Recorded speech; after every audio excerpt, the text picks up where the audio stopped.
Salut tout le monde, et voici la toute première ouverture de la chaîne Kalakasa TCG d'un deck Pokémon.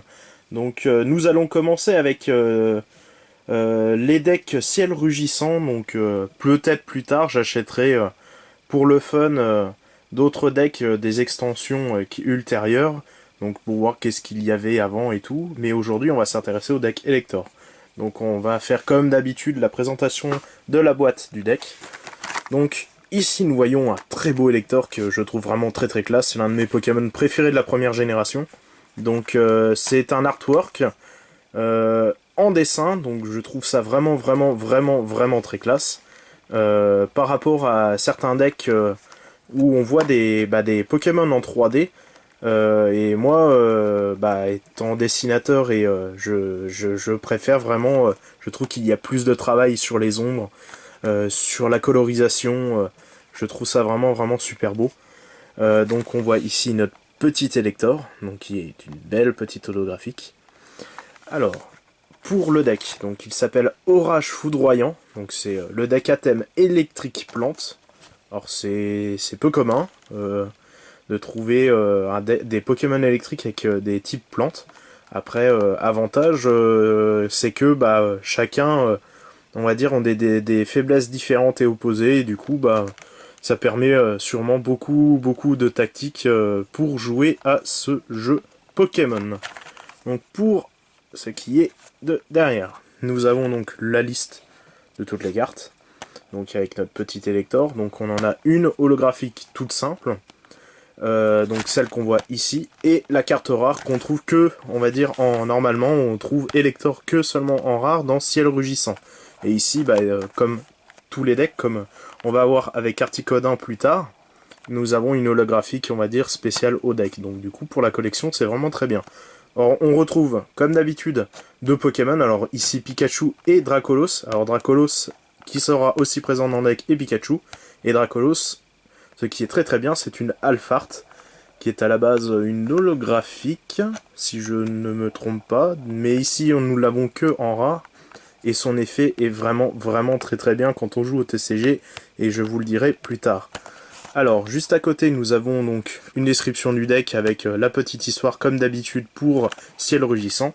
Nous avons le petit listing de qu'est-ce qui se trouve dans la boîte, donc c'est ce que nous allons faire tout de suite après. Comme d'habitude, attrapez-les tous. En dessous, la Pokémon Company, l'international, Pokémon Company International avec le site internet, l'édition 2015, et puis voilà, donc après nous avons, comme d'habitude, aussi l'ouverture facile, et puis c'est tout. Donc à tout de suite, et nous allons ouvrir ce petit deck, et tout d'un seul coup, c'est parti, il va y avoir tout sur la table. Et voici tout ce qu'on peut trouver dans le deck Elector, donc la boîte, la carte holographique, le jeton, le deck, avec la boîte de rangement et toutes les composantes du jeu. Donc je vais commencer par le jeton. Donc c'est un jeton très stylé de Mega Rayquaza en doré. Alors, elle est en plastique, hein, pas comme ce qui est écrit dans la boîte. Donc ça, comme d'habitude, c'est un peu dommage, mais bon, moi je suis collectionneur surtout pour les jetons. J'adore avoir les decks avec des jetons, je trouve ça vraiment bien. Ce qu'il n'y a pas aussi dans les decks Yu-Gi-Oh! Ou Magic, dans Pokémon, il y a vraiment toutes les composantes, les jetons pour les dégâts et tout, et ça, je trouve ça vraiment bien. Surtout que, bon, pour le prix du deck, il y a vraiment tout compris, alors que Yu-Gi-Oh! On paye à peu près le même prix, et il n'y a pas de jetons, de dés, on est tout obligé d'acheter à côté, je trouve ça dommage. Mais c'est vraiment un super jeton, et on verra, je crois, si je me trompe pas, dans le deck Articodin, c'est le même jeton, mais avec une autre couleur. Voilà, donc pour le jeton. La carte holographique, donc un super Elector, donc on voit bien l'effet mosaïque, comme d'habitude.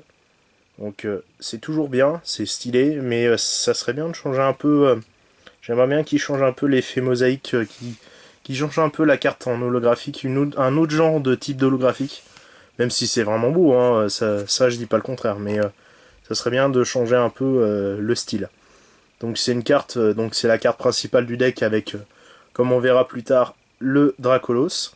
Donc un bon Pokémon avec un type électrique.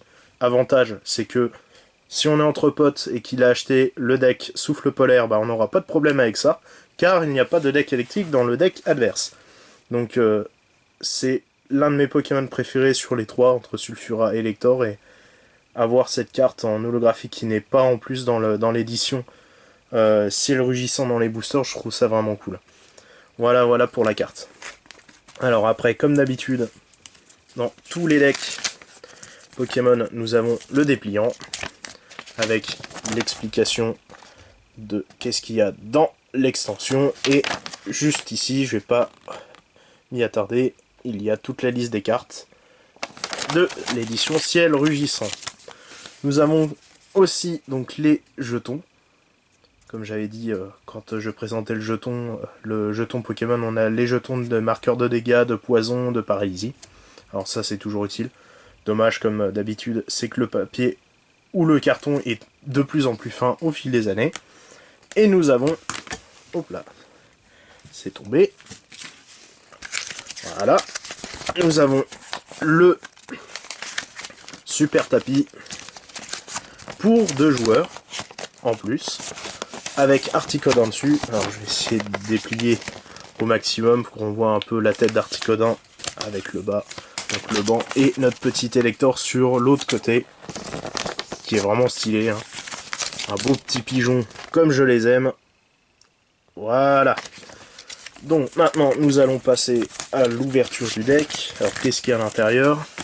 Alors moi je me suis déjà spoilé, hein. Pour certains ont déjà peut-être regardé d'autres vidéos concernant l'ouverture du deck. Mais voilà.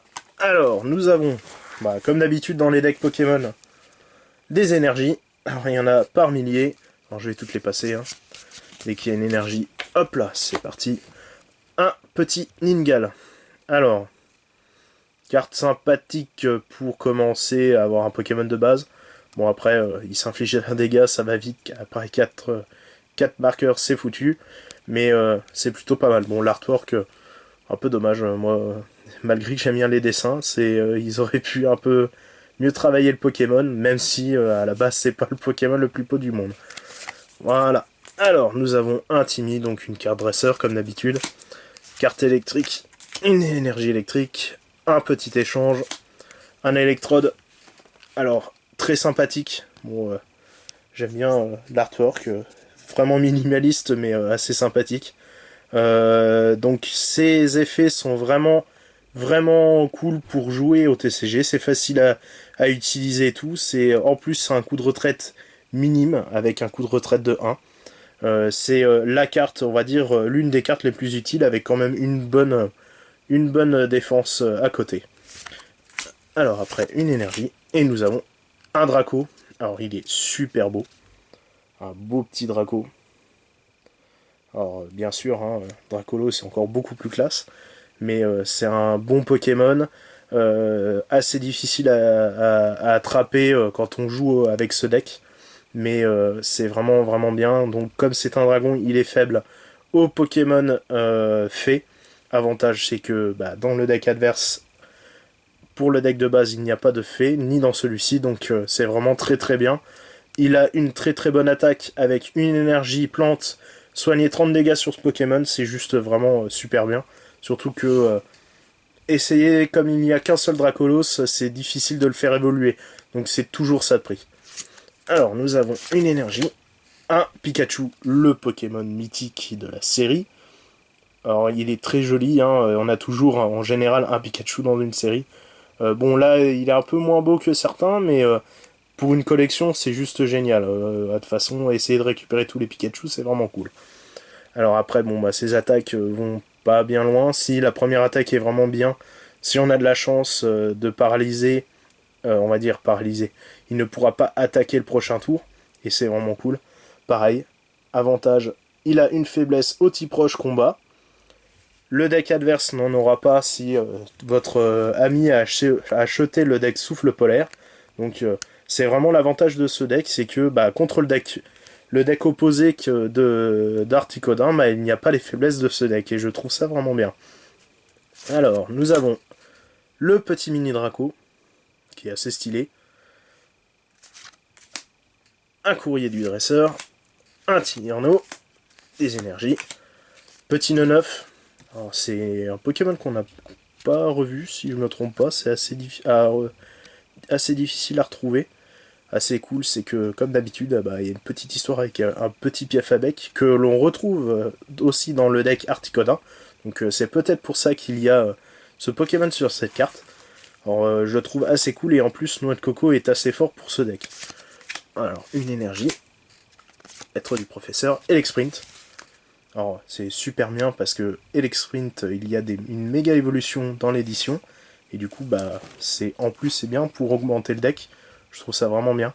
Après, il a pas beaucoup de défense, l'attaque est pas super, mais comme d'habitude, bah, une petite faiblesse ici au Pokémon combat. Et c'est vraiment, vraiment bien. Un petit Voltorb pour notre Electrode, qui est vraiment super joli. Un Blind Ice. Bon, il n'y a pas de... Il n'y a pas les évolutions qu'il y a au-dessus, c'est un peu dommage. Mais c'est toujours bien d'avoir notre Pokémon qui empoisonne et aussi qui a une défense particulièrement élevée. Une énergie électrique, un Munja. Alors c'est la carte, bah, peut-être pas inutile du deck, la carte en plus c'est pas très jolie. Munja en général, on dirait plutôt un zombie, hein. C'est un peu dommage, c'est un peu moche.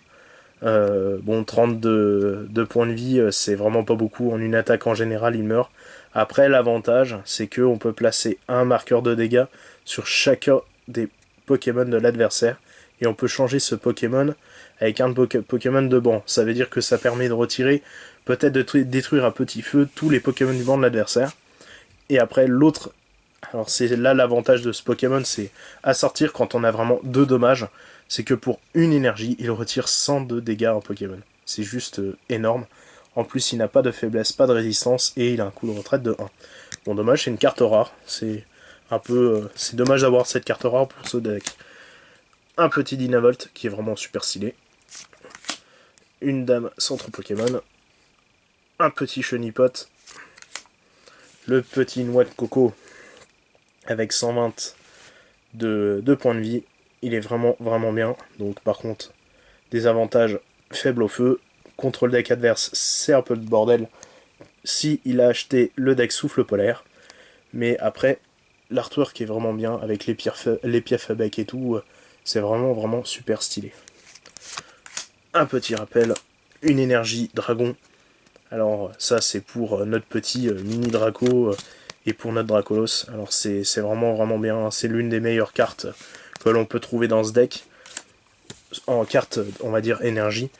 Notre petit mini Draco, une énergie, un autre électrode, et voilà le petit Dracolos en Alphart, qui est tout simplement super cool. Bon, dommage comme qu'ils sont en 3D par rapport aux deux autres qui étaient en dessin, mais c'est un Pokémon, on va dire, super puissant, avec un super effet juste ici, que s'il met un Pokémon adverse KO, on peut récupérer 2 récompenses au lieu d'une seule. Alors c'est vraiment vraiment bien, c'est comme si on tuait un ex et du coup je trouve ça vraiment super cool. Après ses attaques donc sont à peu près sont pas mal équilibrées. Après il y a quand même beaucoup d'énergie pour 150, je trouve ça vraiment un peu énorme, mais c'est un bon Pokémon et il est vraiment cool. Alors après nous avons un échange, des cartes dresseurs comme d'habitude, hein, Hyper Ball, l'aide du professeur, Pierre, une énergie, un autre Voltorb. Normalement on a dû faire le tour, donc on va revoir à peu près les mêmes cartes. Un autre Elexprint, un O9, une énergie, un Ingal, un mini Draco, une énergie, un autre Elector, donc celle-ci qui n'est pas holographique, donc c'est celle qu'on trouve dans les boosters. Donc avantage c'est que Elector, bah avec son effet, c'est bien de l'avoir en 2 fois dans le deck parce qu'il est vraiment utile pour faire finish durant un duel. Un Dynavolt, un autre Blinalis, une énergie. Ah, j'avais oublié, je m'en rappelais plus quel y était, Hermure. Donc dommage qu'il soit pas de type métal, mais c'est un bon Pokémon qui va nous permettre de récupérer des Pokémon de base. Donc c'est vraiment vraiment bien. Après, le Pokémon en lui-même est quand même assez puissant avec ses 100 d'attaque et l'artwork est vraiment vraiment super sympathique. Une énergie électrique, un autre Pikachu, un autre Noix de Coco, un petit Chenipot qui est super cool, une petite énergie et un autre Draco. Alors c'est un peu le bordel. Hop, voilà. Donc voilà, on a fait le tour du deck Elector. Donc il est bien sympathique pour notre première ouverture de Pokémon. Je trouve que c'est quand même un deck assez puissant, surtout avec un Dracolos qui a été, dès qu'il est mis sur le terrain, ça commence à faire mal. Mais puis voilà, donc mon avis sur ce deck, moi, Elector c'est mon Pokémon préféré dans les 3 légendaires de la première saison, donc je trouve vraiment sympathique de nous avoir sorti ces Pokémon. Donc voilà, donc la prochaine fois nous ouvrirons d'autres decks et le deck donc Souffle Polaire, donc avec un beau petit Articodin, et aussi d'autres TCG, Yu-Gi-Oh!, Weakloss, et d'autres TCG venant du Japon. Voilà, merci à tous, mettez des commentaires, salut!